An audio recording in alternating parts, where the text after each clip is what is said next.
मेरे प्यारे बच्चों, आज केमिकल काइनेटिक्स के दूसरे लेक्चर में मैं आपको यह समझाऊंगा और ये दिखाऊंगा कि कैसे एवरेज रेट को हम समझते हैं ग्राफ के अनुसार। ग्राफ से हम कैसे समझते हैं, आए बच्चों। सबसे पहले एक जनरल एक कंसेप्ट हम देखते हैं कि अगर मान लो बच्चों कि अगर मैंने कोई रिएक्शन लिखा, जैसे ए से बी मैंने लिखा, ठीक है, मैंने ए से बी लिखा बच्चों। अब मैंने यहां पे लिखा एट टी बराबर 0, ये वैल्यू कितना हुआ, concentration of A at T बराबर 0। जब हमने रिएक्शन को स्टार्ट किया, जैसे मान लो कि हमने 12 बजे स्टार्ट किया, तो 12 बजे जो है ए का जो कंसंट्रेशन होगा कितना होगा, concentration of A at T, समय को यहां दिखाया जाता है, एट टी बराबर 0। ठीक है बच्चों, ए से बी बन रहा है, बी कितना बनेगा बच्चों, बी कितना बनेगा, बड़ा लिख दिया, कितना बी बनेगा बच्चों, 0 बनेगा स्टार्टिंग में।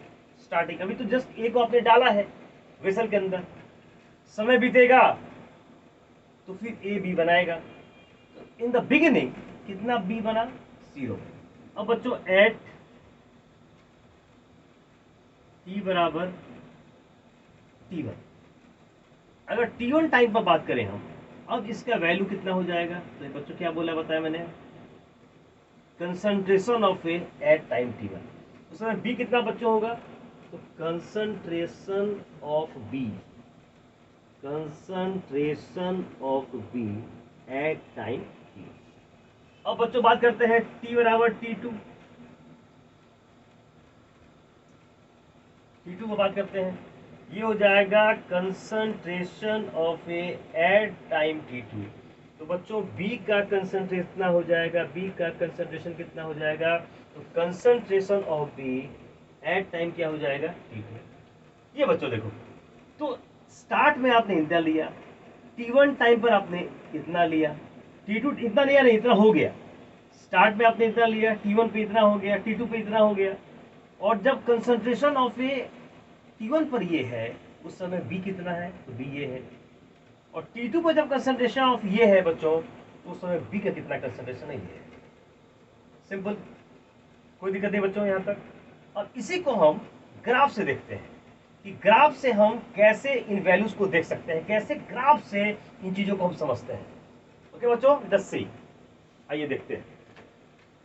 ठीक है, देख लीजिए, आप पॉज करके इसको अपलोड कर लेंगे। चलिए देखते हैं बच्चों, अब ग्राफ से इसको बहुत बढ़िया से विजुअलाइज करते हैं, बहुत बढ़िया से। आइए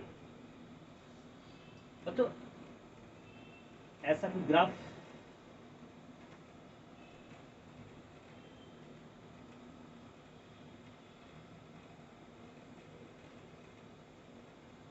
ठीक है, ये बच्चों कंसंट्रेशन है,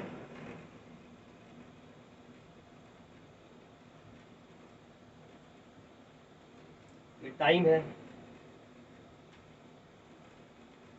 अब देखो रिएक्टेंट घटना बच्चों, रिएक्टेंट घटना शुरू हुआ, घटना शुरू हुआ, घट रहा है रिएक्टेंट, ठीक बच्चों, घट रहा है रिएक्टेंट, घटता गया रिएक्टेंट, बढ़ता गया प्रोडक्ट, बढ़ता गया बच्चों, बढ़ता गया प्रोडक्ट, बढ़ता गया प्रोडक्ट, बढ़ता गया बच्चों प्रोडक्ट, बढ़ता गया प्रोडक्ट। अब बच्चों आपको लोकेट करना है, ठीक है। नाउ अब याद करिए, जब t बराबर 0 है, देखो बच्चों T0, ये 0 0 ऑरिजिन है, ऑरिजिन।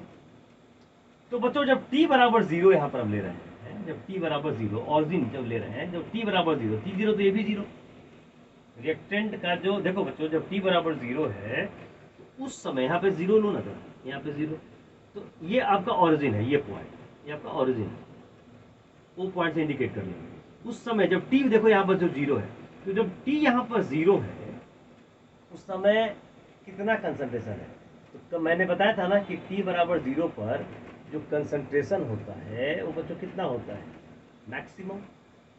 तो ये आपका ओरिजिन पॉइंट है, दैट इज 0 0 से दिखाते हैं। अब मान लो मैंने इसको O पॉइंट से रिप्रेजेंट कर दिया, तो इस O पॉइंट पर समय कितना है, 0। तो t बराबर 0 पर बच्चों, t बराबर 0 पर कितना कंसंट्रेशन है, concentration of A at T मतलब मैक्सिमम वैल्यू है ना। अब बच्चों देखो समय बीता, जैसे समय बीता, अब मान लो कि मैंने T1 टाइम लिया, कितना टाइम लिया, T1 टाइम लिया। मान लो बच्चों ये T1 टाइम, इसे दिखाओ बीच में इसको, यहाँ कंसंट्रेशन। बच्चों देखो अब ये टाइम T1 है, ठीक है, ये टाइम बच्चों T1 है, मान लो T1 है,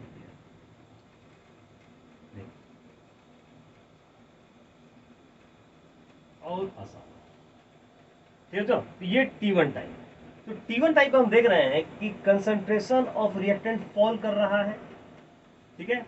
और बच्चों प्रोडक्ट ऑफ कंसंट्रेशन ऑफ, ये प्रोडक्ट का जो कंसंट्रेशन है वो बढ़ रहा है। तो इसको मैं क्या बोल रहा हूं, this is called reactant concentration, this is,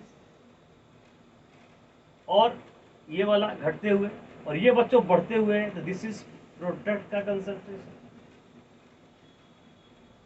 सही है। अब देखो T1 टाइम पर आप ध्यान से अगर देखो ध्यान से, तो ये बच्चों क्या हो जाएगा, concentration of A eight T1, और बी बच्चों कितना हो जाएगा, यहां देखो आप, ये हो जाएगा concentration of B, concentration of B at T1। तो T1 टाइम पर देखो हमने लोकेट कर लिया कि भैया रिएक्टेंट फॉल कर रहा है, T1 टाइम पर फॉल करके यहाँ मैक्सिमम था, यहाँ से घट के यहाँ पहुंचा, उस समय B का कंसंट्रेशन, B क्या है, प्रोडक्ट है, तो प्रोडक्ट का कंसंट्रेशन बढ़ते बढ़ते बच्चों यहाँ पर। अब बात करते हैं T2 टाइम पे, अब बात करते हैं T2 टाइम पे, अब बात करते हैं बच्चों T2 टाइम पे, तो ले जाओ लोग टाइम देख लो कोई, ये देखो ये T2 टाइम हुआ बच्चों, यहाँ से मिला देते हैं ऊपर, यहाँ से मिलाते हैं, और दोनों कर्व को कट करना चाहिए, दोनों कर्व को कट करना चाहिए। जितना देखो रिएक्टेंट अब घटता जा रहा है, प्रोडक्ट बढ़ता चला जा रहा है। अब बच्चों यहाँ पे लोकेट कर लीजिए इसको आप, ये कितना क्लियर बता रहा हूं मैं आपको।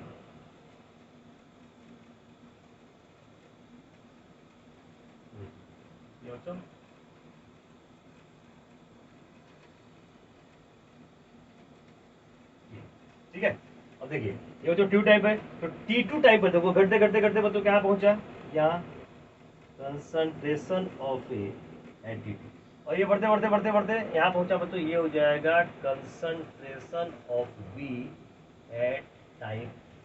देख लो बच्चों मैंने लोकेट कर दिया। अब ये सारे वैल्यूज आपको दिए जाएंगे और तब पूछा जाएगा कि ठीक है आप निकालो एवरेज रेट के बारे में, क्या होगा एवरेज रेट। तो बच्चों कितना अच्छा लोकेशन मतलब देखो कितने लोकेट कर दिया है, ये घटता गया, ये बढ़ता गया, मैक्सिमम वैल्यू था T बराबर 0, T1 टाइम पर घट के, T1 टाइम पर मैंने बात की, घट के यहाँ पहुंचा, प्रोडक्ट बढ़ के यहाँ पहुंचा, T2 टाइम पे, T2 टाइम पर रिएक्टेंट घट के यहाँ पहुंच गया, प्रोडक्ट बढ़ के यहाँ पहुंच गया। ये तो क्लियर है बच्चों। अब अगर तुमको इस ये पूरे ग्राफ को देख के अगर ये बताने को कहा जाए कि एवरेज रेट क्या होगा बच्चों, तो कितना आसान है, कितना बच्चों आसान है, ये देखिए ये कितना आसान है। यहाँ पे मैं दिखा दूं बच्चों, आपको यही था ना, ए से बी था आपका, ए से बी था रिएक्शन, आर एवरेज बच्चों क्या होगा, आप बोलोगे सर ए का रेट बाई 1, मतलब आर ए के बराबर। आर एवरेज क्या होगा बच्चों, आर एवरेज क्या होगा, व्हाट इज आर एवरेज, तो ए का रेट क्या बोलोगे, minus change in concentration of A by change in time. Now minus, अब देखो बच्चों कंसंट्रेशन माइनस तो ऑलरेडी है, ए के कंसंट्रेशन में चेंज, तो देखो फाइनल माइनस इनिशियल ही करते हैं ना, फाइनल माइनस इनिशियल, तो फाइनल ये है, इनिशियल ये है, तो क्या लिखेंगे, क्या लिखेंगे, concentration of A at time T2 minus concentration of A at time T1 by समय चेंज T2 माइनस T1। देखो बच्चों ये वैल्यू माइनस ये वैल्यू हो गया, अब बाई T2 माइनस T1, यहाँ माइनस क्यों आएगा बच्चों, चूंकि ये वैल्यू जब आएगा तो माइनस में आएगा, नेगेटिव में आएगा, नेगेटिव नेगेटिव क्या हो जाएगा, पॉजिटिव हो जाएगा। हम जानते हैं कि रेट क्या होता है बच्चों, पॉजिटिव हमेशा होता है, रेट क्या होता है, पॉजिटिव होता है। हम जानते हैं कि रिएक्टेंट हमेशा घट रहा है, तो ये माइनस आना ही आना है, ये वैल्यू जब माइनस आएगा ये वैल्यू, तो माइनस माइनस क्या हो जाएगा, प्लस हो जाएगा। ये वजह निकल गया, दिस इज आर एवरेज। देख रहे हो ग्राफ अगर दे दिया जाए, आप पूछा तो निकाल सकते हैं। अच्छा आप इसको निकाल सकते हैं बी के रेस्पेक्ट में भी बहुत इजीली, देखिए निकालते हैं बच्चों, बी के रेस्पेक्ट में आप निकाल लीजिए बहुत बढ़िया से, देखिए आराम से निकल जाएगा बच्चों। क्या हो जाएगा, आर एवरेज, तो बी का रेट बाई 1 तो आर बी के बराबर आया, आर एवरेज बराबर नाउ बी का रेट, तो क्या लिखेंगे प्लस, प्लस तो रहेगा ही रहेगा पॉजिटिव है, तो change in concentration of B, भाई बच्चों क्या हो जाएगा, चेंज इन टाइम बराबर, अब पुट कर दीजिए वैल्यू, आर एवरेज बराबर बच्चों बी का कंसंट्रेशन में चेंज, तो देखो बी का फाइनल कंसंट्रेशन ये है और इनिशियल ये है, यहाँ पुट कर दो बच्चों, ये हो जाएगा plus change in concentration, change plus plus हो जाएगा नाउ प्लस बच्चों ये प्लस, प्लस यहाँ कोई जरूरी नहीं है क्योंकि प्लस तो रहेगा ही रहेगा, ये हो जाएगा बच्चों कंसंट्रेशन, थोड़ा जगह बनाओ इस पर,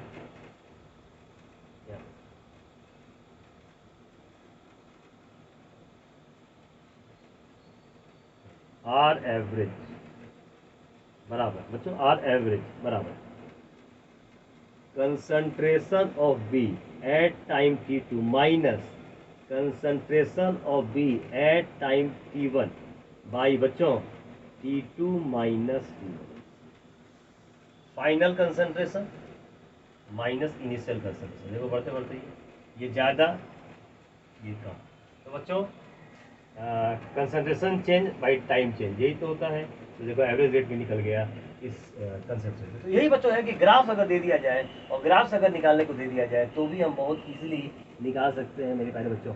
आई होप ये बच्चों कंसेप्ट क्लियर हो गया होगा, एकदम आप समझ गए होंगे, कोई दिक्कत नहीं है। नेक्स्ट क्लास में आपको मैं बताऊंगा, नेक्स्ट लेक्चर में बताऊंगा कि कैसे हम समझते हैं इंस्टेंटेनियस रेट के बारे में। ओके बच्चों, थैंक यू वेरी मच।